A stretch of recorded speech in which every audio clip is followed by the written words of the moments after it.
બહુચરાજીમાં બાલ્ય અવસ્થા, અંબાજીમાં યુવા અવસ્થા અને પાવાગઢમાં પ્રૌઢ એટલે ભગવતી કાલી ત્રણ શક્તિ. મેં પહેલું કીધું બહુચરાજીમાં ઐમ, અંબાજીમાં રીમ અને પાવાગઢમાં ક્લીમ. ભગવાન માર્કંડ ઋષિ ચંડી પાઠમાં શ્લોક લખી કાઢ્યો, ઐમકારી સૃષ્ટિ રૂપાય, રીમકારે પ્રતિપાલિકા, ક્લીમકારી કામ રૂપિણે, બીજ રૂપે નમોસ્તુતે. તમારા બાળકોની મેમરી પાવરફુલ ના હોય, એમને યાદ ઓછું રહેતું હોય તો ખાલી ઐમ વાગબીજ મંત્રનો જાપ કરાવો. ખાલી M M M M M.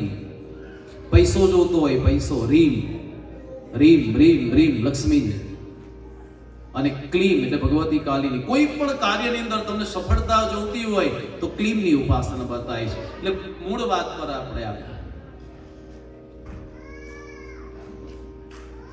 ગુજરાતની માટીમાં બહુ તાકાત છે સાહેબ, બહુ જ માટીમાં તાકાત.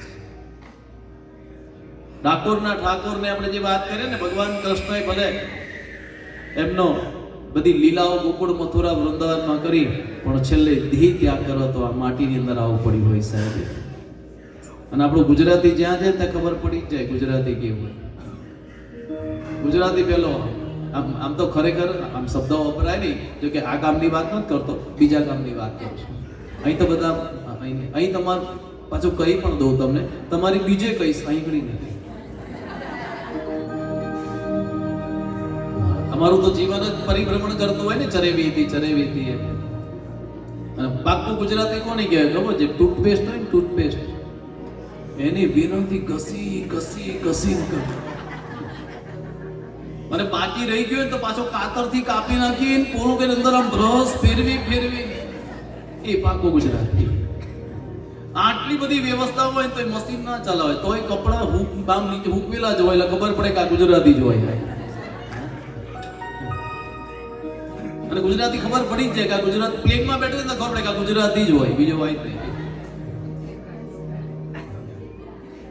જો કે તમે બધા છે નહીં, પણ આપણા ગુજરાતની ભૂમિમાં આપણા સાયરામ દવે, ગુજરાત છે અમૃત ધારા, ગુજરાતી સૌથી ન્યારા, ગુજરાત છે અમૃત ધારા, ગુજરાતી સૌથી ન્યારા. ગયા વર્ષે તો એરપોર્ટ પર અહીંયા ઇમિગ્રેશનમાં મને પૂછ્યું કે એની ગુજરાતી સ્નેક્સ બોલો.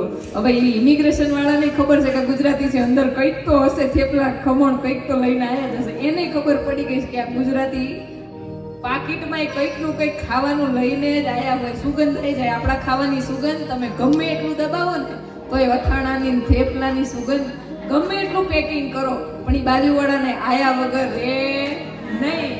એટલે ગુજરાતીને ન્યારા કીધા છે વાલા. અને એનો કલર એ જાય નહીં. આપણા અહીંયાના ફૂડ હોય ને એમાં હળદર ના હોય, અને આપણા દરેક ફૂડમાં હળદરનો ઉપયોગ થાય. એનો કલર જો એકવાર ડાઘો લાગી ગયો ને તો ગુજરાતીનો રંગ ઉતરે નહીં વાલા. એટલે એને ન્યારા કીધા છે. અને ઘણા લોકો એવું કે ગુજરાતીનું ફૂડ બહુ ઓઇલી, બહુ આમ બહુ તેમ. જ્યારે ઘા વાગે ને ત્યારે તમારે ઉપર હળદર દબાવો ને તો તરત લોહી બંધ થઈ જાય. અને એ જ હળદર એને એન્ટીસેપ્ટિક કહેવામાં આવે છે, જે નાનપણથી આપણા શરીરની અંદર ઉતારવામાં આવે. એટલે આપણને ત્યાંના લોકોને રોગ ઓછા છે, અહીંયા વધારે છે. અને ગુજરાત છે અમૃત ધારા, ગુજરાતી સૌથી ન્યારા, ગુજરાત છે અમૃત ધારા, ગુજરાતી સૌથી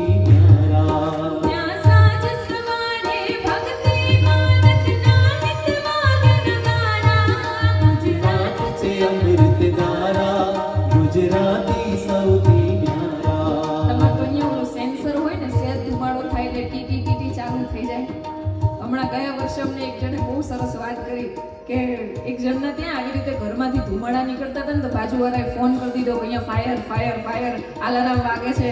અને ગાડી આવીને ઊભી રહીને અંદર જઈને જોયું ને તો કશું નતું, ધૂપના ધુમાડા કર્યા હતા. આ ગુજરાતી એ ફાયર અલાર્મ એની સામે કશું નથી. ઘણા તો ફાયર અલાર્મ લગાવ્યું હોય, નિયમ છે એટલે લગાવવું પડે, પણ સ્વિચ બંધ કરી દીધી હોય. અગરબત્તી તો કરીશું, ભલે તમારા અમેરિકાના નિયમ રહ્યા, પણ અમે ગુજરાતી જ રહીશું વાલા.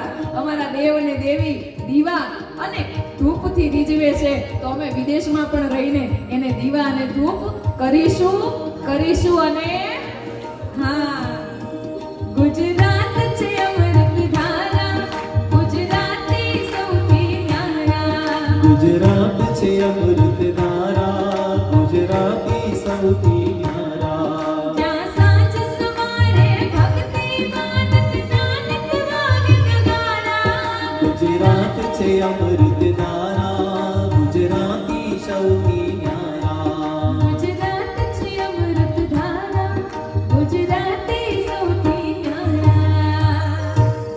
તો મૂળ વાત પર આવીએ. પેલો ધર્મ, અર્થ, કામ અને પેલો ધર્મ છે. તમારા જીવનમાં ધર્મ હશે ને તો અર્થની પાછળ તમારે નહીં જવું પડે. એટલે મગજમાંથી એક વાત પહેલી કાઢી નાખવી, જે ધર્મના જે બધું આ પૂજા ને પાઠ ને અગરબત્તી એ ગયડાનું કામ નહીં, ગયડા તેમનું કરી લીધું. જીવનમાં ધર્મ હશે તો જ અર્થ આવશે, બાકી અર્થ નહીં આવે. એક વસ્તુ લખી રાખજો. એટલે પહેલો ધર્મ છે, એટલે પહેલો ફેરો ધર્મનો બતાવે છે, બીજો અર્થનો છે, ત્રીજો કામ અને ચોથો મોક્ષ. ધર્મના પ્રકાર કેટલા ખબર છે? ધર્મના 8 પ્રકાર છે. 8 પ્રકારના ધર્મ. પહેલો ધર્મનો પ્રકાર બતાવે છે યજ્ઞ, જે આપણે બંધ થઈ ગયો, નથી કરતા. આપણે એ સમાજમાંથી આવીએ છીએ, એ જ્ઞાતિમાંથી, એ દેશમાંથી આવીએ છીએ કે પહેલા ગામડું ગામ હોય ને ગામની અંદર જ્યારે ઘરની બહાર ચૂલો હોય, ચૂલા ઉપર